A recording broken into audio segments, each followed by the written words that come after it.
You can now choose how your selections are visually indicated in both your 2D and 3D views.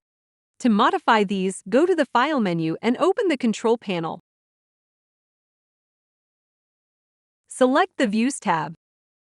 For the 3D view, you can customize how selected objects are highlighted by choosing from a few different selection styles.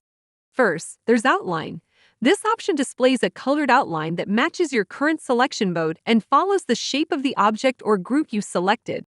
Next is Stripe Outline. It works just like the regular outline but uses a black and white stripe pattern instead of color. Then there's Box, which places a 3D box around the selected object or group matching the color of your current selection mode. And finally, there's None. This option removes all visual outlines, so the only indication that something is selected is the adjustment nodes. For the 2D view, the options include Outline, Box, or None, which have the same visual indicators as the 3D view.